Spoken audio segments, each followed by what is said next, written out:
네, 첫 번째 큐브의 키워드 누구입니다. 국정농단과 국가정보원 특수활동비 상납 등의 혐의로 재판에 넘겨진 박근혜 전 대통령. 징역 20년이 최종 확정됐습니다. 기존의 공천 개입 혐의로 이미 확정된 징역 2년을 더해서요. 모두 22년의 형이 확정이 된 상황인데요. 이 내용부터 먼저 만나보도록 하겠습니다. 두 분의 전문가 모셨습니다. 허윤 변호사, 오창석 평론가 함께합니다. 어서 오십시오. 안녕하세요. 예. 일단은 선고가 나오기까지의 배경은 저희가 앞에서 강은나래 기자의 보도로 만나본 것 같습니다.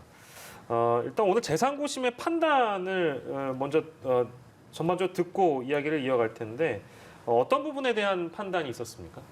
지난해 있었던 그 파기환송심과 크게 다르지 않았습니다. 네네. 일단 구체적으로 내용을 좀 살펴보면 박근혜 전 대통령 관련된 사건은 크게 두 가지입니다. 하나는 최서원 씨, 최순실 씨죠. 최순실 씨와 함께 국정을 농단했다. 예. 이게 큰 하나의 줄기가 있고요.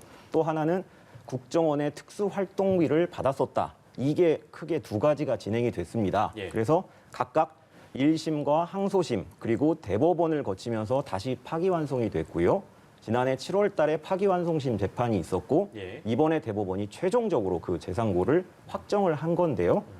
일단 관련된 재판의 경과를 간단하게 살펴보면 예. 이제 1심 같은 경우에는 각각 이제 판단이 좀 달랐습니다. 국정농단 같은 경우에는 24년형이 선고가 됐고요. 예. 이게 항소심에서는 1년 늘어난 25년이 됐다가 대법원을 거치면서 이번에 최종적으로 15년형이 확정이 된 것이고요. 예, 예. 그리고 이 국정원 특활비 같은 경우에는 처음에는 6년형이 선고가 됐는데 예. 그게 1년이 줄었습니다. 그래서 예, 예. 항소심에서는 5년형이 됐다가 이번에 최종적으로 5년이 확정이 된 겁니다. 그래서 결국 오늘 이제 있었던 선고 내용은 기존에 있었던 25년, 5년, 더한 30년에서 예. 10년이 줄어든 15년, 5년 이렇게 된 것이고요. 예. 그리고 이 벌금 액수는 200억에서 180억으로 줄어든 상황입니다. 예. 그렇게 형이 확정됐다는 말씀이시고요. 오늘 이제 선고가 내려지고 나서 저희가 앞서서 잠깐 보여드렸습니다만 청와대의 공식적인 브리핑을 통해서 입장 발표가 있었는데요. 그 내용을 다시 한번 준비했습니다. 듣고 돌아오겠습니다. 보여주세요. 국민의 촛불혁명, 국회의 탄핵에 이어 법원의 사법적 판단으로 국정농단 사건이 마무리된 것입니다. 대한민국은 민주공화국이다라는 헌법 정신이 구현된 것이며 한국 민주주의의 성숙과 발전을 의미합니다. 전직 대통령이 복역하게 된 불행한 사건을 역사적 교훈으로 삼아 다시는 이와 같은 일이 일어나지 않아야 할 것입니다. 네, 일단 앞선 브리핑 함께 듣고 오셨는데요. 일단 문 대통령은 대선 기간에 부패와 관련된 범죄에 대해서는 사면권을 제한하겠다 이렇게 공약에도 밝히기도 했고요. 그리고 일단 박 전 대통령, 이 전 대통령 모두 5대 사면 배제 대상인 뇌물죄로 유죄를 선고받지 않았습니까?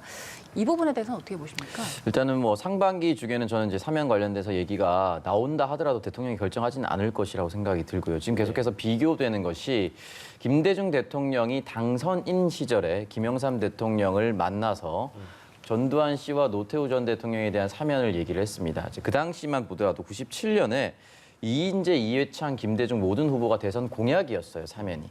그렇기 때문에 국민들이 충분히 인지를 하고 있었고 그럼에도 불구하고 당시 한겨레 설문조사를 보면요. 97년 2월자입니다. 73.8%의 국민들이 사면 반대 의견을 냈어요. 예. 그럼에도 불구하고 김대중 전 대통령 같은 경우는 실질적으로 사형 선고를 받았고 본인이 핍박을 받았기 때문에 네. 김대중이 이야기하면 좀 수락할 수 있다, 수긍할 수 있다 이런 식으로 이제 넘어갔는데 지금 같은 경우는 상황이 많이 다릅니다. 국민들이 IMF에 가까운 경제 위기를 겪고 있고 너무 힘들기 때문에 이 부분에 대해서는 최근에 리얼미터 여론조사도 있었지만 56.1%가 이제 국민 통합에 기여를 못한다라고 얘기를 해서 쉽게 이제 사면 결정 내리기는 어려울 것 같고요. 또 하나 있는 점이 2017년과 2018년 개헌에 대한 논의가 있었습니다. 이제 문재인 대통령이 개헌에 대한 논의를 하면서 대통령 발의 개헌이기 때문에 직접 이제 개입한 부분이 있는데 사면권을 제한하겠다라고 얘기를 했습니다. 대통령이 자의적인 사면권 행사하는 것을 제한을 하고 만약에 대통령이 사면권을 행사하려고 할 경우 사면심의위원회를 거쳐서 반드시 심사를 받도록 하겠다라고 이야기를 남겼습니다. 예. 그렇기 때문에 이 부분에 있어서 문재인 대통령은 아마 원리 원칙주의자이기 때문에 이 부분에 대해서 국민 여론이 정말 많이 끌어오르지 않고서는 쉽게 결정을 내리지는 않을 것 같고 코로나가 풀리는 이 상반기 전까지는 질문에 응답은 할 수 있으나 결정 내리지는 않을 것 같습니다. 예. 네. 저희도 아까 자막에 잠깐 나갔습니다만 이제 언론에서 흔히 보도하는 표현 중에는 사면 요건이라는 표현이 있습니다. 그 요건이 대체 뭡니까? 사면 요건 같은 경우는 뭐 여러 가지가 있을 것 같은데 일단 형이 확정이 돼야겠죠. 가장 그렇죠. 중요한 것이 이제 대법원 형이 확정이 돼서 이 사람이 몇 년을 살 수 있는 것인가에 대한 그 결정이 나야 되는데 예. 이런 부분에 있어서는 이낙연 대표가 1월 1일에 얘기했을 때는 박근혜 대통령의 제3구심 선고 공판이 나오지 않았기 때문에 예. 형이 확정되고 나서 이야기를 해야 된다라고 얘기하는 것인데 지금 두 번째 특별사면 감형이 이제 형을 선고받았기 때문에 박근혜 대통령이 예. 이 부분에 대해서는 사면 대상에 들어갈 수는 있습니다. 예. 그리고 일반 사면 같은 경우는 심의위원회를 거쳐서 국회 동의를 받아야 되고 예. 대통령 특별사면은 대통령이 결정을 하면 되는데 예. 사실상 어떻게 보면 제왕정 대통령제의 예. 권한이라고 볼 수도 있습니다. 어쨌든 네. 형이 확정이 됐기 때문에 이 부분에 대해서는 사면 요건은 충족됐다 볼 수 있습니다. 이게 법적으로 이제 그러한 것 같은데 제가 드린 이제 질문의 이제 취지는 아마도 그 당사자의 사과 이제 이런 것들을 포함해서 이제 사면 요건이라는 표현을 쓰지 않았을까라는 생각이 드는 질문이에요. 조건을 말씀. 조건이나 뭐 그렇게 되겠죠. 네네네. 근데 이 부분에 대해서 이낙연 대표가 지금 형이 확정되고 나서 방금 전에 이제 인터뷰를 남겼었는데 국민의 적절한 사과가 있어야 된다라고 얘기를 했고 유승민 전 의원 같은 경우는 바로 본인의 SNS에 형이 확정됐기 때문에 대통령이 사면을 해야 된다라고 얘기를 하고 예, 예. 있습니다. 근데 이 부분에 있어서 과연 국민들에게 본인의 적절한 사과 없이 이 사면을 강행했을 경우에 대통령을 지지하는 지지층도 돌아설 경우가 있기 때문에 예. 쉽게 결정 못 내릴 것 같습니다. 그리고 예. 조금 전 평론가께서 국민들의 여론이 정말 많이 끌어오르지 않는 이상 이렇게 말씀을 하셨어요. 그런데 네. 여론조사를 보면 굉장히 결과가 다양한데 뭐 찬성과 반대가 비슷하게 나오는 경우도 있고 또 반대 여론이 높게 나오는 경우도 있지 않겠습니까? 네. 어느 정도 여론이 따라야 대통령이 고민을 할 수 있겠습니까? 사실 이제 국민 통합에 대해서 얘기를 했을 때 대통령 전직 대통령을 사면해야만 대한민국 정치가 좀 안정이 되고 국민들을 돌봐줄 수 있다. 이런 생각을 하실 수 있어야 된다고 저는 생각을 하거든요. 근데 사실은 이 부분에 있어서 사실은 2월 백신이라든지 코로나19 문제가 여전히 남아 있고 그리고 16일, 17일 실내 체육 시설이 이제 풀리기도 하고 사회적 거리두기 2.5단계 사실 이 부분이 가장 큽니다. 그렇기 때문에 이 부분은 사실 국민의 생활과는 굉장히 멀리 떨어져 있기 때문에 사실 관심을 둘 여력이 없다라고 표현하는 것이 정확하다고 봅니다. 그렇기 때문에 관심을 둘 여력이 정도 생겨야 본격적인 논의를 할 수가 있고 이 부분에 대해서는 여러 방송을 돌면서 많은 패널들이 토론을 정말 세게 붙어야만이 예. 결정을 내릴 수 있다고 봅니다. 알겠습니다. 신년 기자회견 이제 대통령의 기자회견도 남아 있는 상황이고 이제 그건 좀 더 기다려 보면 될 것 같고요. 사면은 오늘 선고가 나왔으니 직후에 사면 언급은 적절하지 않다라는 것이 청와대 공식 입장이었습니다. 국정농단 재판과 관련된 것은 저희 시간에 많이 다뤘는데요. 박근혜 전 대통령의 사건도 국정농단 재판의 한 축으로 생각합니다만 이재용 삼성전자 부회장과 관련돼서도 아직 남아있는 상황이잖아요.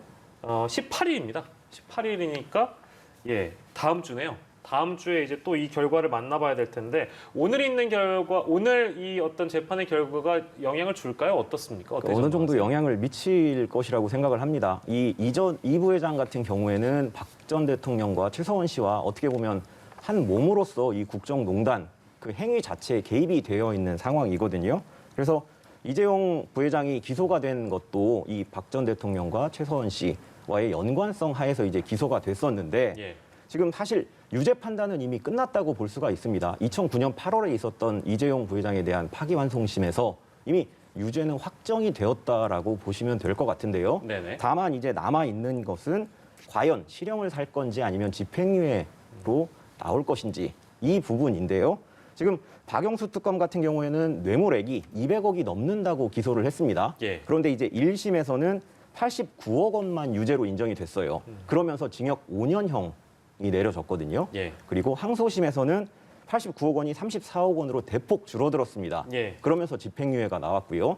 그런데 대법원에서 어떤 식으로 파기환송을 했냐면 예. 34억 원의 액수 중에서 인정되지 않은 것이 있다라는 식으로 돌려보냈어요. 그래서 대법원의 취지에 따르면 약 86억 원 정도가 인정이 될 것이라고 예상이 되고요. 예. 이 경우에는 1심에서 인정된 89억 원과 크게 차이가 나지 않습니다. 그렇기 때문에 실형이 나오는 것이 아니냐 이런 예측도 있고요. 그런데 이제 파기환송심 재판부에서 계속 얘기를 하는 게 준법감시위원회나 이런 걸 만들어서 삼성이 제대로 경영할 수 있도록 해라라고 얘기를 했기 때문에 예. 이 부분이 양형에 반영이 돼서 실형은 피할 수 있지 않을까라는 그런 관측도 나오고 있는 상황입니다. 예, 알겠습니다. 18일 재판도 저희가 기다려 봐야 되겠네요.